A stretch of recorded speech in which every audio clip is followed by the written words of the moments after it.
Hello everyone, this is Lori from Grammy's Keepsakes, and we're here on our next part of making a botanical journal.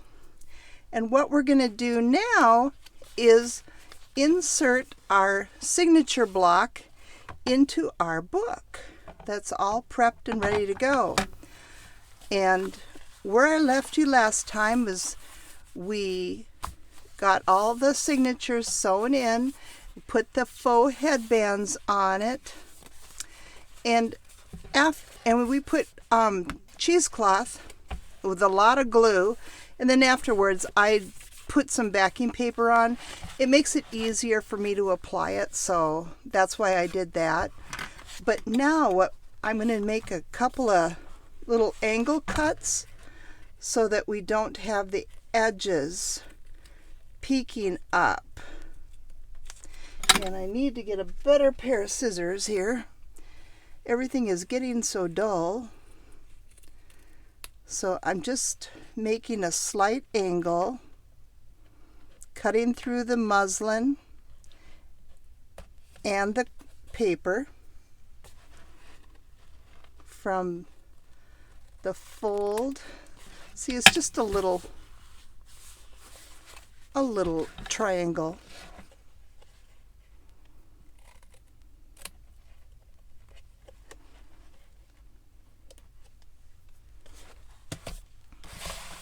And the last cut.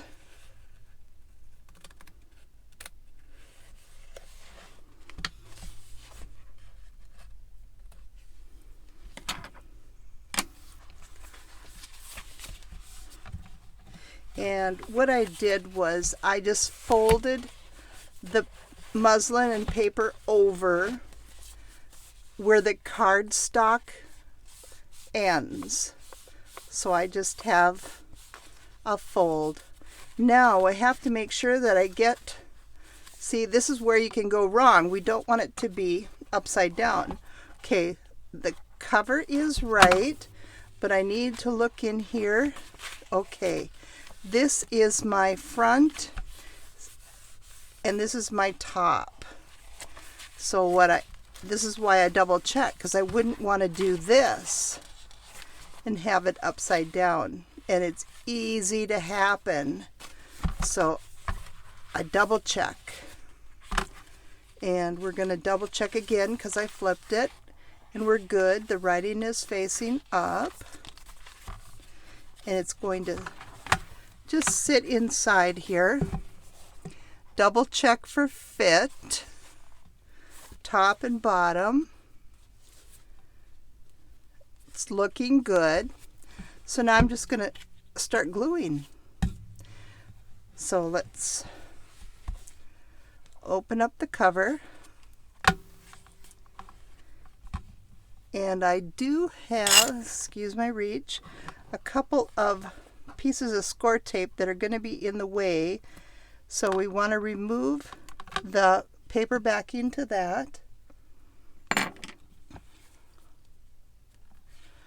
And I am making them hollow back, so there's not going to be attached in the back behind the signatures. It's just going to be on the edges.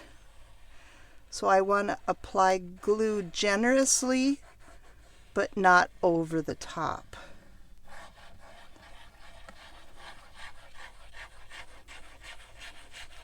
And I like to use Fabri-Tac or 3-in-1 glue for this. I like it to be a good, strong hold. And grab a hold of that signature block again. And double checking for my centering from top and bottom and front to back. And just press it down.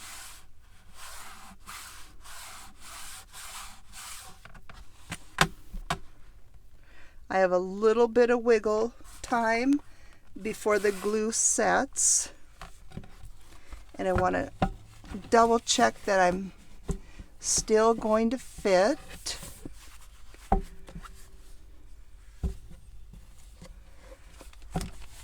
I just can't check it enough because I want it to be good. I don't want to have to take it apart and try to do it over. Because if that happened where I had to take it apart, I would clip out the signatures and re-sew them into a new piece rather than try to salvage it.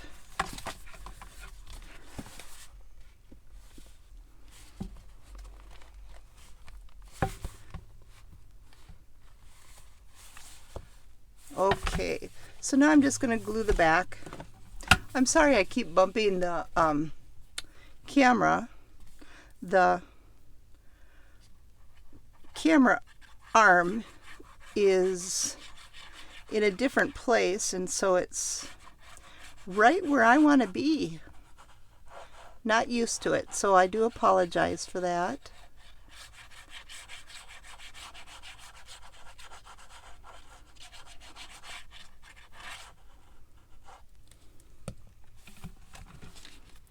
And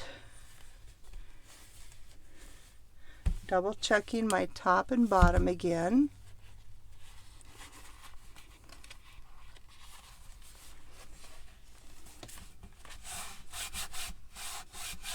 And just press it down. It's not rocket science.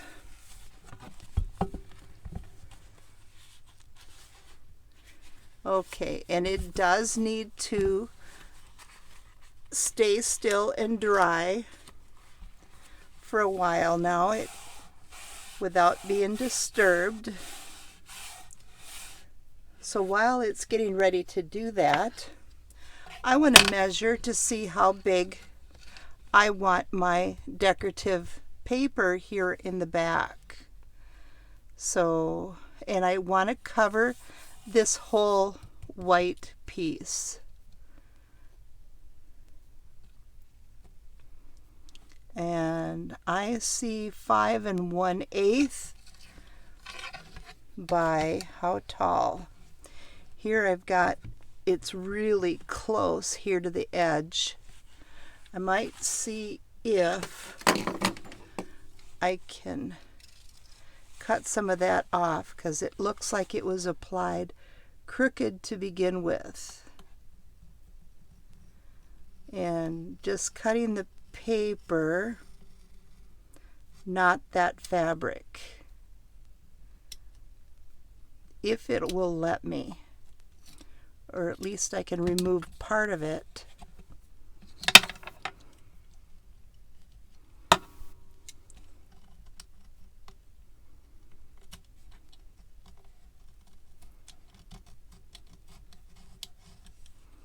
Because right there it gets, that's pretty close.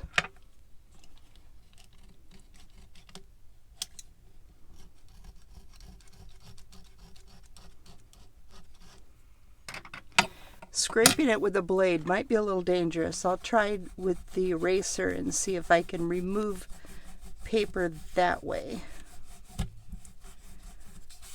Getting some of it up, and with a little bit of ink I might be just fine. So let's measure this. I come up with 8 1/4, which is the same as my pages are. So I want 8 1/4 tall by 5 1/8. And I want to measure the inside front cover also. It pays to double check. Yes, 5 1/8 is good. See, the paper on this one is much better placed by 8 1/4.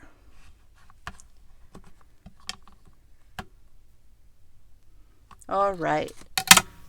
And what I'm going to do is I printed 2 more of these wonderful pages from Lorna at Tailor Made Journals. And these are going to be my inside front and back cover. And I'm going to put them lengthwise and try to capture. I'm going to use this one for the back, I think, and this one for the front. So I'm just going to go ahead and cut this here.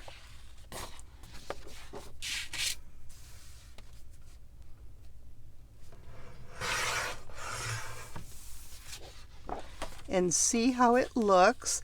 I'm going to distress the edge quite well, like I did around here, and how she did in her eco dye to begin with.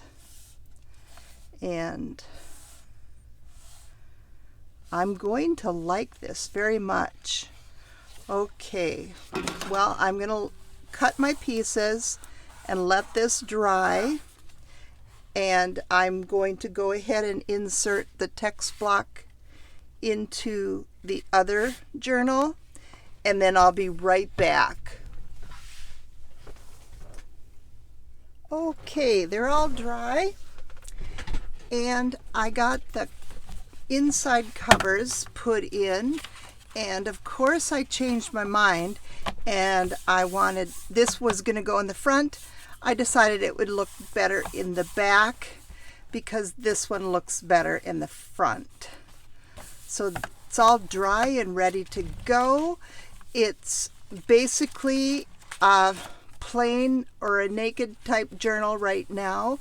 I thought what I'd do is make a couple pieces of ephemera to go with it and maybe some stenciling. And here's a look inside this one. I use this and this to coordinate with Tim Holtz papers. So these are both basically ready to go, but let's put them aside for a second and work on some tags that I was playing with. So these are the 3 I have so far. And I thought I'd take you along for the ride with the last one. I thought 2 in each journal. And so what I did first was I used a 2.5-inch circle punch and went through the pile of pressed flowers that Suzanne had already laminated and decided on these to see what it would look like. And it also gave me an idea about how much width I would have to make my tags also. So let's get started. And so just place the tag. It's cut 3 1/8 by 6, and there's 2 because I have a front and a back.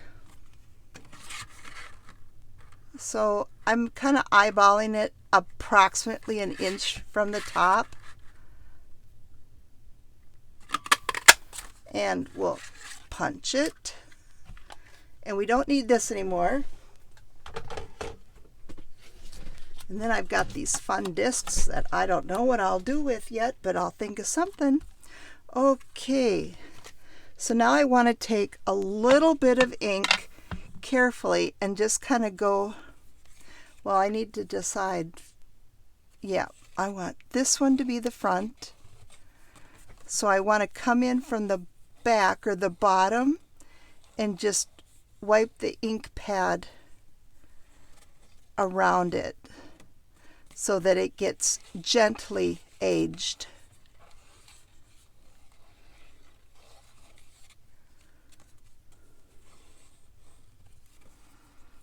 And we'll put that away so I don't have any accidents. And now I'm going to flip it over and put some score tape along there.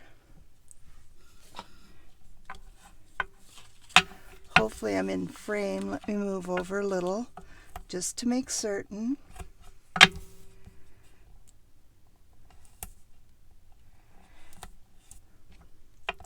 And I'm using score tape just to make sure that the laminate is going to stick. I have a 1/4 inch here, and it would be best if I had an 1/8 inch here and here, but I put it away for safekeeping, so I don't know when I'll find it, but I'll keep looking. In the meantime, let's use this.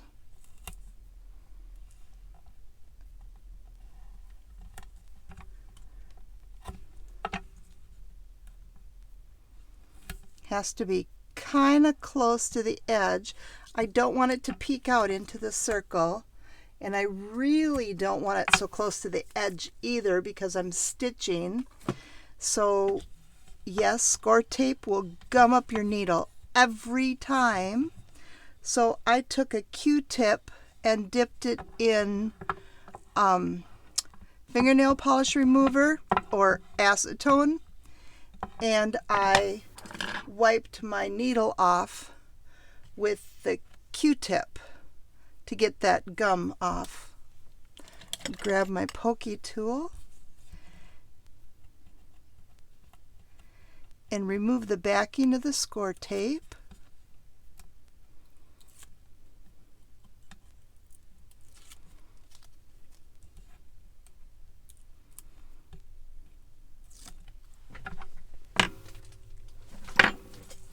And then take a look at my laminate. Okay, this is the top. So now I'm just going to kind of zero in on it and see where I like it to be and push it down.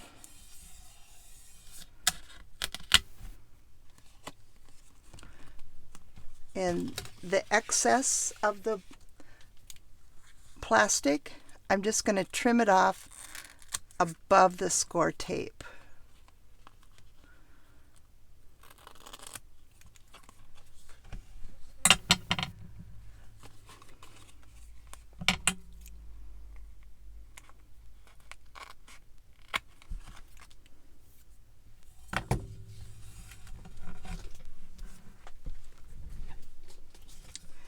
Now I'm going to use my Fabri-Tac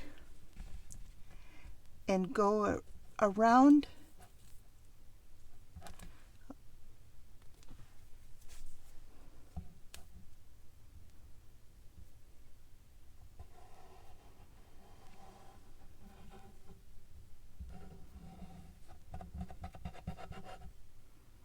not too close to that opening. I don't want it to ooze out there.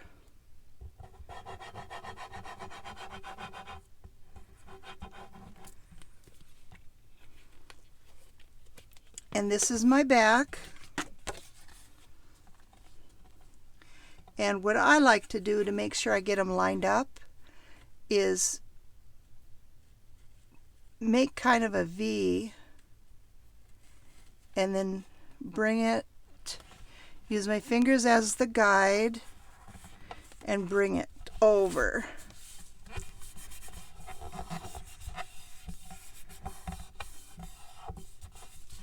Okay, that worked. Okay, and then I have my bottom, I cut it just a wee bit bigger, so I'm going to go ahead and trim that off now.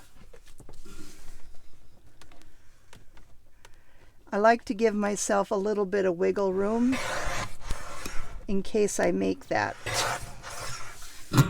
Get it off just a little bit. Now it looks really good. And I'm going to use an old tag for my guide for the corners rather than reinvent the wheel.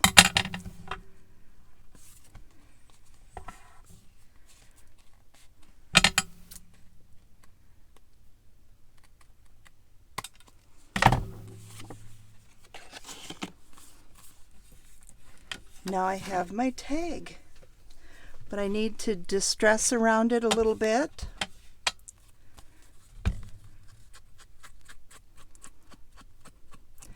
And I am using walnut stain. I like it because there's no reddish undertone in it. It's more of a brown. I do like vintage photo too, but it has a little bit more of the red undertone.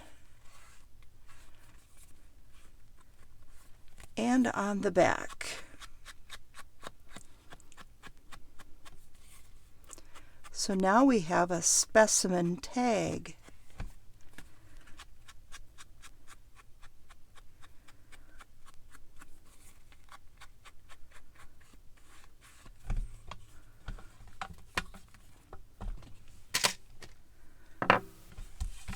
And I'm going to stitch all the way around it, and then I'm going to glue my tab on, but not until I stitch. But I've got some little labels that I thought we could play with. That this is from Tracy Fox, and this is a stamp that I have.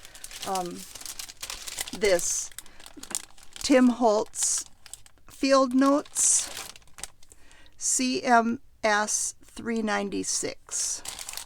I love this stamp set, and I stamped it on my craft colored sticker paper, and I just used a 1.5 inch circle punch to get this one out. The others I just cut around, but I wanted to play and see what I like better. That one's boring. I kind of like that.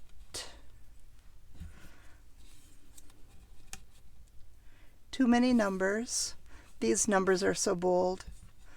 How about that one? Nope. I'm going with it. That's the one. I want to ink around it just a little bit.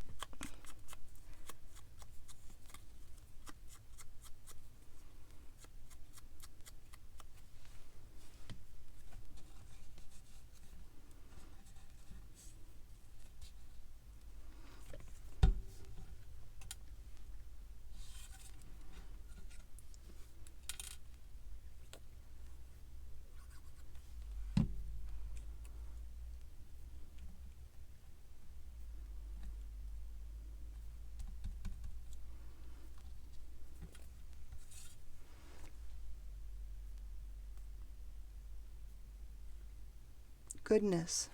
Okay, get the pin back in that, and to remove the paper backing, what I do is I just bend it backwards a little tiny bit to try to release it.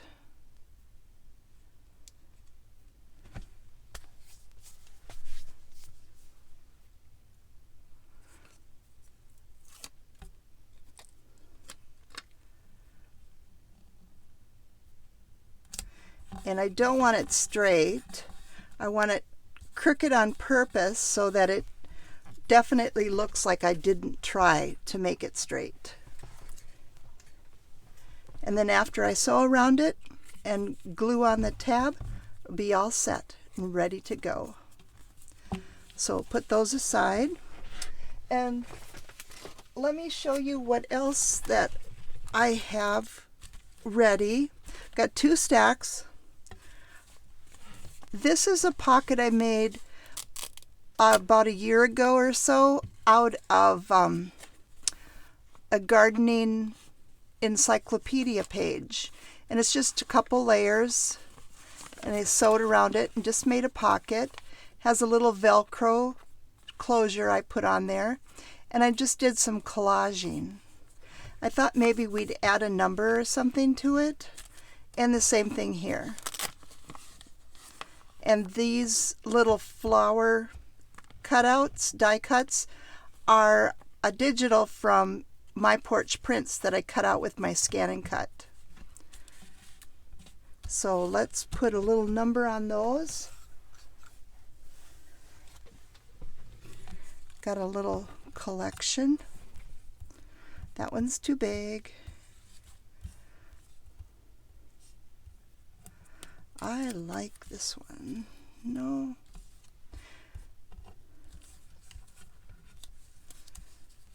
Maybe something smaller.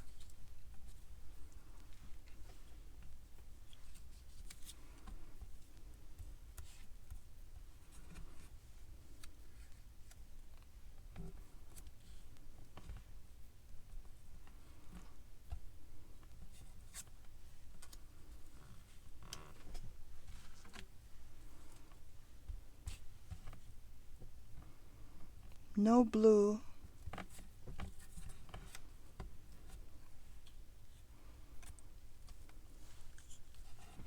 Let's go with it.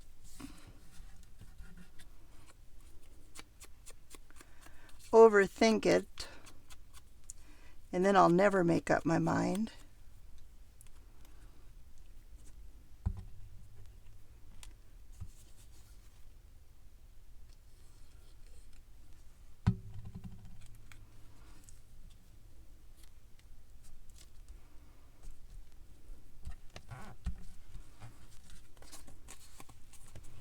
And it doesn't have a card in it or anything, so maybe I'll make one of those to include. Maybe not. I probably will. I like that brown stamp. I like that date too, but let's put that brown stamp down here. It's already inked, so I just need to remove the backing.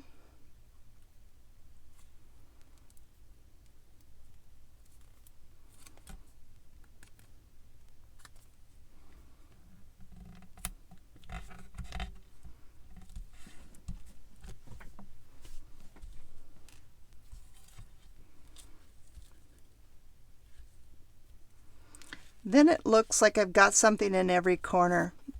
No, we don't want to do that. Okay, let's move these aside again. So I've got these for each, and then I made a little coin envelope out of tracing paper and just glued it shut. So, and these are ephemera pockets with bark and wildlife or wildflowers that Suzanne made, and it looks like she has a coat of decoupage, Mod Podge or something on it to help glue it down and protect it. So I thought we'd include that. And here's some cards that she made also with some specimens. And the back is postcards. So I thought I would include one of each of those. And here is another card that she made, and I just sewed around these. And they're postcards. So I thought I'd include that. Oops, that doesn't go with this project. So, and then we have our little tags.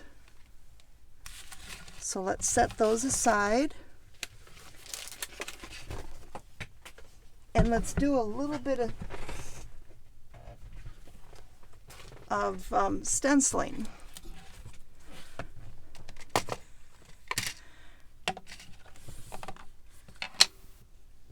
I'm going to use a brush and the walnut stain ink.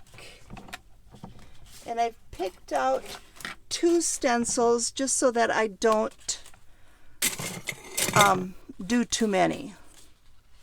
So I've got this Tim Holtz wildflower and this one, and I'm not sure, it's by Stamperia, but I don't remember the name of it. But I wasn't going to do very much. I just thought we'd just hit a couple of pages.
Okay, then I just have the other book to do some stenciling in, but I'm going to leave it at that and not make you watch me stencil, because I'm sure you've all done it.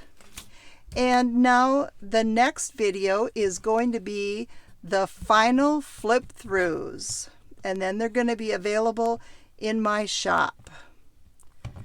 So thank you very much for watching, and have a creative day.